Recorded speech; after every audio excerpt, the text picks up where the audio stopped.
أبطال الصف الثاني الإعدادي، معاكم مس رشا جلال، ودي قناتي مس إنجليزي. النهاردة إن شاء الله هنتكلم عن أهم 7 باراجرافات إن شاء الله مش هيخرج الامتحان عنهم، وكمان هقدم لكم حل مشكلة الباراجراف نهائيا. بس قبل ما نبدأ، يا ريت اللي لسه مشتركش معانا في القناة ينزل بسرعة يفعل زر الجرس ويشترك معانا في القناة عشان يوصلكم باقي المراجعة بإذن الله. هنزل لكم كمان إزاي نحل مشكلة المحادثة، وكمان هنزل لكم إجابات نماذج الوزارة المطابقة لمواصفات الامتحان 2022 و 2023. يلا نبدأ.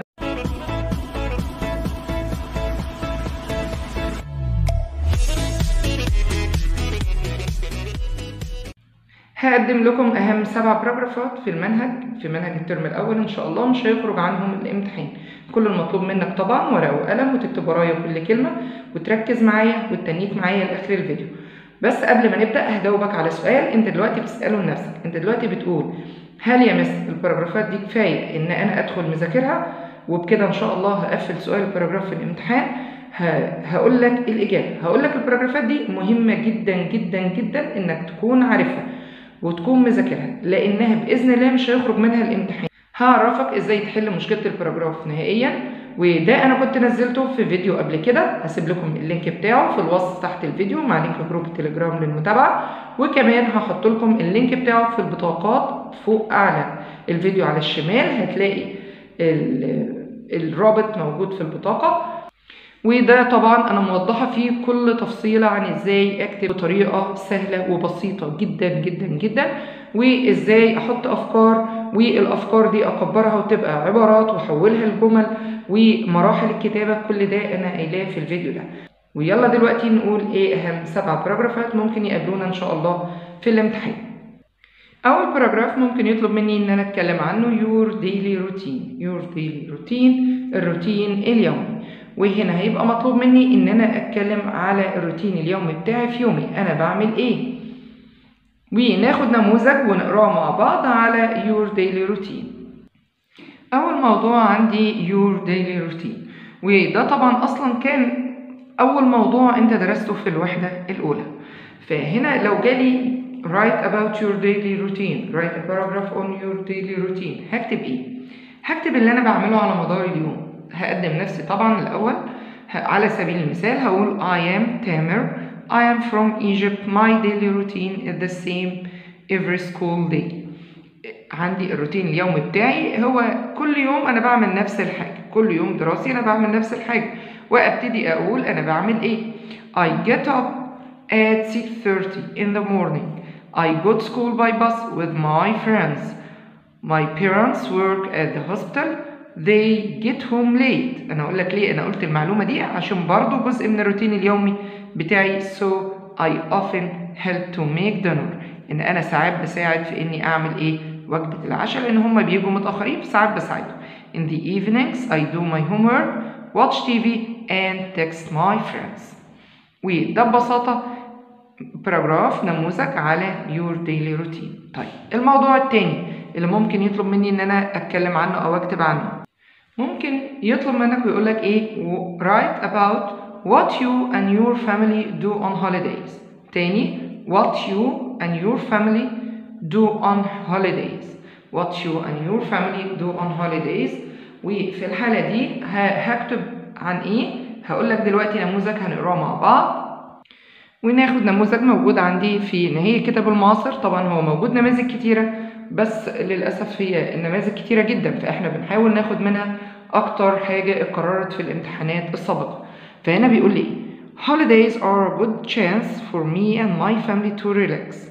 We enjoy our time so much. احنا طبعا بنستمتع بوقتنا كتير. We prefer traveling to Hurghada or Alexandria on holidays. احنا بنفضل ان احنا نسافر الغردقة او اسكندرية في الاجازات. We can practice many activities there. ممكن هناك practice many activities يعني نمارس انشطة كتيرة.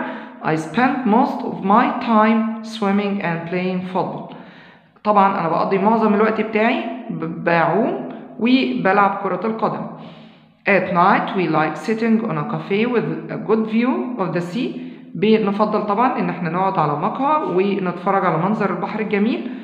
My sisters prefer going to the cinema at night. اخواتي البنات طبعا اخواتي بيحبوا يروحوا السينما بالليل. The whole family have lunch together every day. العيلة كلها كل يوم بتتغدى مع بعض. My father prefers having fish but I like having meat instead. بس أنا طبعا بابا بيفضل إن هو ياكل سمك بس أنا بحب آكل اللحم. ونيجي لتالت موضوع. الموضوع التالت وده كتير جدا بيتكرر في الامتحانات. بيقول لي your favorite hero أو a person you are proud of أو a person you admire. يعني يا مس لو جالي talk about or write about your favorite hero أو a person you are proud of أو a person you admire، هما كلهم نفس الموضوع؟ أيوة كلهم نفس الموضوع. وأقول لك كمان على حاجة هتسهل عليك الدنيا كتير. انت ممكن يكون الهيرو بتاعك مش شرط يكون شخصية عامة مثلا زي دكتور مجدي يعقوب، زي دكتور احمد زويل، او اي شخصية عامة، او اي حد سبورتس مان او كده. لا، ممكن يكون الفيفوريت هيرو بتاعك ده your father, your uncle, your great grandfather, your grandfather، اي حد من العيلة قريب منك وتقول ان الشخصية دي he is my hero او he is the person I admire او he is the person I am proud of. أو يعني ممكن أختار شخصية عامة أو أتكلم عن شخصية حواليا، والدي، جدي، عمي، أي شخصية أو حتى أخويا الكبير. فأنا هنا هديك نموذج على دكتور مجدي يعقوب. أنت طبعا لو بتتكلم عن أي شخصية قريبة منك هيبقى سهل، ما أنتش محتاج نماذج لأنك أنت هتتكلم عنه. هتتكلم طبعا لو جالي زي ده باراجراف زي ده هكتب عن إيه. الأول احنا نبتدي من أول هو إيه، نعرف الشخصية دي، نتكلم في البداية هو عمل إيه، وصل لإيه، أنجز إيه، ودلوقتي آخر حاجة وصل لها. بيقول لي إيه؟ بقول we are very proud of Dr. مجدي يعقوب. He was born in 1935 in Bilbis, but his family used to travel to many places because his father was an important doctor. Magdi became a doctor too. He traveled abroad and achieved a great success as a heart surgeon. طبعا هو سافر بره وحقق نجاح كبير جدا كجراح قلب. He helped many people to get better. He is very famous for his charity work. In 2009, Magdi Yaqub started his charity for all children in Aswan. All people like him. In Egypt, he is my hero. يبقى أنا هنا لو طلب مني إن أنا أتكلم على your favorite hero هتكلم عن دكتور مجدي يعقوب. قال لي the person you are proud of، بكل سهولة خالص هتكتب I am very proud of دكتور مجدي يعقوب. A person you admire I admire him. اوكي، يبقى أو اختار شخصية قريبة منك أو نختار شخصية إيه قريبة مننا. ونيجي الرابع موضوع. رابع موضوع هو helping at home. قال لك write a paragraph on helping at home أو how can you help your family at home أو jobs at home أو jobs to do at home. أي عنوان من دول هيبقى مطلوب مني إن أنا أكتب على الحاجات اللي أنا بقدر أساعد بيها أسرتي في البيت في أعمال المنزل. نقرأ مع بعض كده. بيقول لي jobs to do at home. I always help my family at home. Every day I make my bed. I share a room with my brother. We usually put away our clothes.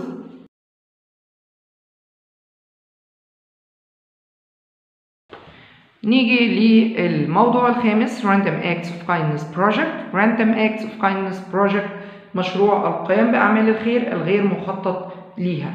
فأنا هنا هديكوا طبعا أفكار إحنا هناخدها ونحولها لبرلي.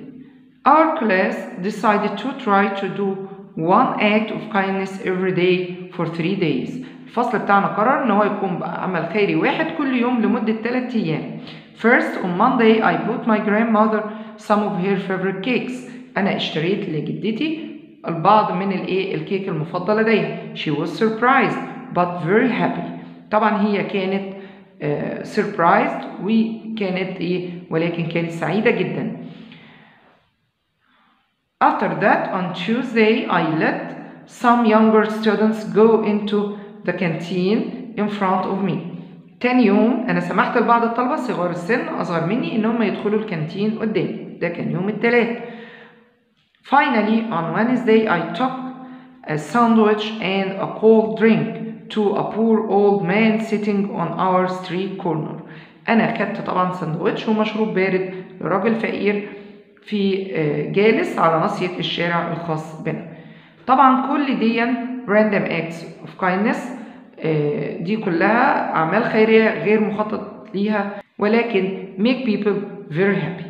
make people very happy. أنا ممكن آخد الخمس أفكار دول واكتبهم طبعا as a paragraph.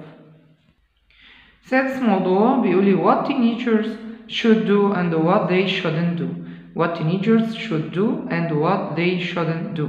دي طبعا كان دروس reading موجودة عندكم. فطبعا ما المنصوح بيه ان يعملوا المراهقين واللي مش منصوح بيه ان هم يعملوا. هنقرأ عن الموضوع ده. بيقول لي teenagers should use their time in a good way. There are some tips that can help teenagers to feel happy and to achieve their goals. طبعا هم المفروض يستخدموا اوقاتهم بطريقة كويسة جيدة، وكمان في بعض النصائح اللي ممكن تخليهم اسعد. first they should sleep enough time at least 8 hours. اولا هم المفروض يناموا وقت كفاية على الاقل 8 ساعات.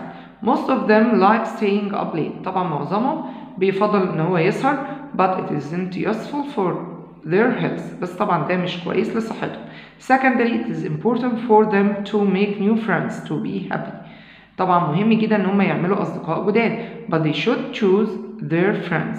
بس طبعا لازم يختاروهم carefully بعناية، يعني لازم يكونوا حريصين وهم بيختاروا اصدقائهم. after that they can travel to open places. هم كمان يقدروا يسافروا مناطق مفتوحة. nature makes them happier. طبعا الطبيعة بتخليهم أكثر سعادة. finally it's important for them to remember the good things in their life. طبعا مهم جدا ليهم ان هم يفتكروا دايما الحاجات الكويسة في حياتهم. يبقى نقرأ تاني على بسرعة كده. teenagers should use their time in a good way. There are some tips that can help teenagers to feel happy and to achieve their goals. First, they should sleep enough time, at least 8 hours. Most of them like staying up late, but it isn't useful for their health. Secondly, it's important for them to make new friends to be happy, but they should choose their friends carefully. After that, they can travel to open places. Nature makes them happier. Finally, it's important for them to remember the good things in their life. ونيجي لآخر موضوع وهو الموضوع السابع، إن يطلب مني يقول لي write about your favorite sport. write about your favorite sport، الرياضة المفضلة بتاعتك. وساعتها أنت هتنقي أكيد معظم الشعب المصري بيحب فوتبول، كرة القدم، فأنت هتنقي الرياضة المفضلة بتاعتك وهتكتب عنها. وبكده أكون قلت أهم 7 موضوعات ممكن إن شاء الله يجوا في الامتحان، أو الامتحان إن شاء الله ما يخرجش منهم. ونقول بسرعة أهم 7 موضوعات إن شاء الله مش هيخرج منهم الامتحان. قلنا اتكلمنا عن your daily routine, what you and your family do on holidays, your favorite hero أو a person you admire أو a person you are proud of. وقلنا إن ال3 دول هنكتب فيهم نفس الموضوع ونختار شخصية عامة أو شخصية قريبة مني زي والدي أو عمي أو جدي زي ما أنا ما قلت لكم. بعد كده عندي helping at home أو jobs to do at home, random acts of kindness project, what teenagers should do and what they shouldn't do، وآخر حاجة your favorite sport. وطبعا بكده أكون جيت لنهاية الفيديو، وأتمنى تكونوا استفدتوا، وأشوفكم على خير بإذن الله في فيديوهات لاحقة. ما تنسوش لايك وشير سبسكرايب وكومنت تحت الفيديو دعما لينا إن شاء الله عشان نستمر. باي.